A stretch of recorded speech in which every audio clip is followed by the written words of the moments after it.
I don't care if people believe me or not. I write my experiences for your entertainment. Believe what you will. This happened a little over 10 years ago. I never had the best relationship with my dad, so when it came time to move in with him, I was already dreading it. To make matters worse, my sister, who we'll call Jane, warned me about the room I'd be staying in. The place was an old Victorian place with high ceilings and a creaky floor. Jane told me that during her stay, a few strange things happened, the kind you can't easily explain. One night, while she was downstairs with the dog, a CD player upstairs turned on by itself. She went up, turned it off, and came back down, only for the dog to start growling at the empty seat beside her. Then, the CD player started again. She unplugged it, but it came on full blast. She bolted out the house with the dog and never stayed there again. Naturally, hearing that didn't make me excited to move in, but I didn't have a choice. My dad and I went back to our usual pattern, him yelling and me hiding in my room. That's when things started happening to me. Cupboards opening on their own, light bulbs falling straight down from the socket, door handles turning by themselves. The scariest moment came one night while I was playing games. There was a loud bang outside the room. The attic hatch had slammed open so hard it dented the wall. My dad blamed me, even though I couldn't even reach it if I tried. It was 7 feet high. I was barely 5'5". The next day I tested it, pushed it up, let it drop. It didn't even touch the wall. There was no way it could have done that by itself. From then on, I avoided walking under the hatch. But one night, while brushing my teeth, I watched it swing open again. Nobody else was home. I ran down the stairs, skipping half the stairs on the way down. I never went back. For years after, small things followed me. Doors creaked open, lights flickering, but eventually it all stopped. It's been quiet ever since, and I pray that it stays that way.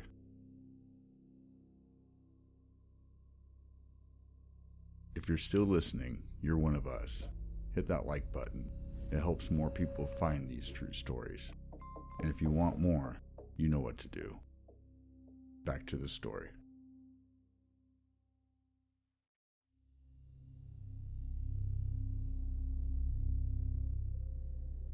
People always say, you can tell when you're not alone in your own home.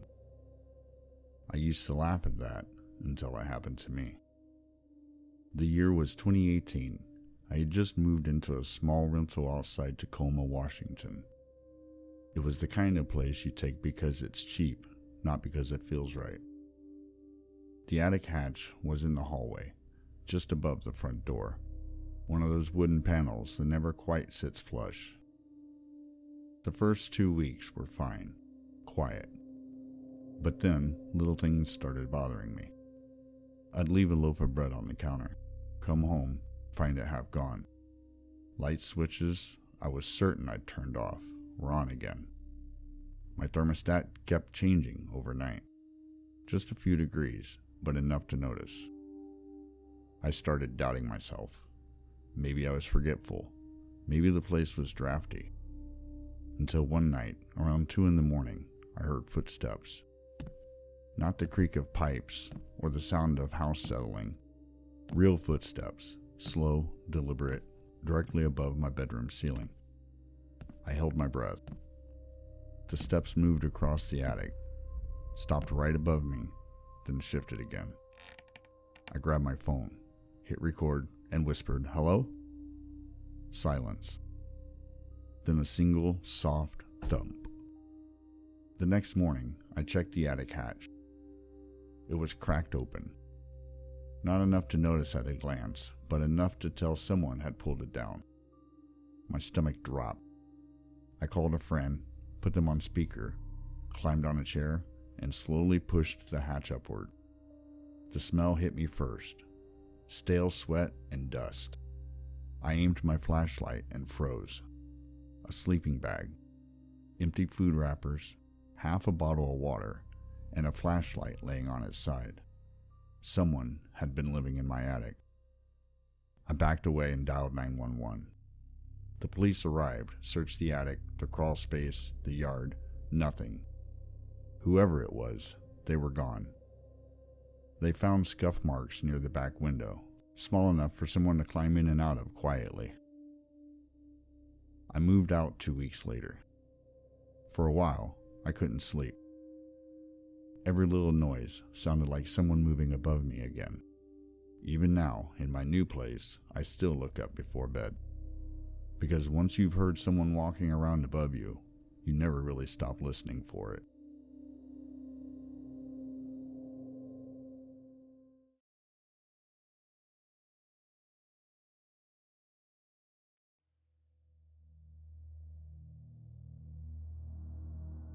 There's a special kind of fear that only hits when you realize the danger was already inside your house. I lived in my apartment for about 6 months. Small, second floor, quiet neighborhood. My landlord told me the attic was sealed, nothing to worry about. I believed him, until one Tuesday evening. I came home from work, kicked off my shoes, and dropped my keys on the counter. As I turned toward the hallway, I noticed something off. The attic door, the little square panel above my head, was hanging slightly open, just a few inches, enough to show the black gap beyond. I froze. I hadn't been up there. I didn't even own a ladder. I waited. The house was silent. No movement, no sound. I told myself it was air pressure, or maybe the building shifting. But that night, as I tried to fall asleep, I kept hearing faint scuffing, like something dragging across wood. The next morning, I told my landlord. He brushed it off. Old hinges, nothing to worry about. A few days later, I came home again. The attic door was open wider. I stood there for 5 minutes, staring up at it, my heart racing. Then I grabbed the longest broom I owned and pushed the door shut. That night, I moved the kitchen table underneath it, and I stacked a chair on top of it, like that would stop whatever it was. Around 3 a.m., I woke up to a soft thud, then another. The next morning, the table was pushed back against the wall, the chair on the floor. The latch was open again. I called the landlord and demanded he come check. He arrived with a flashlight and climbed up. The smell hit us both immediately. Musty, warm, and wrong. He shined the light around and went silent. Up there were footprints, clear as day, pressed into the insulation. Not animal prints, human. The landlord sealed the hatch shut with screws and a lock plate that same afternoon. I finished my lease, but never once slept easy again. To this day, if I hear a creak in the ceiling, or see a shadow where there shouldn't be one, I look up, just to make sure the attic door is still closed.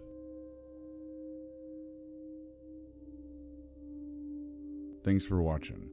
If you have a true story, send it to acestruestories@gmail.com. If you have an idea for a future video, leave a comment, and don't forget to like and subscribe.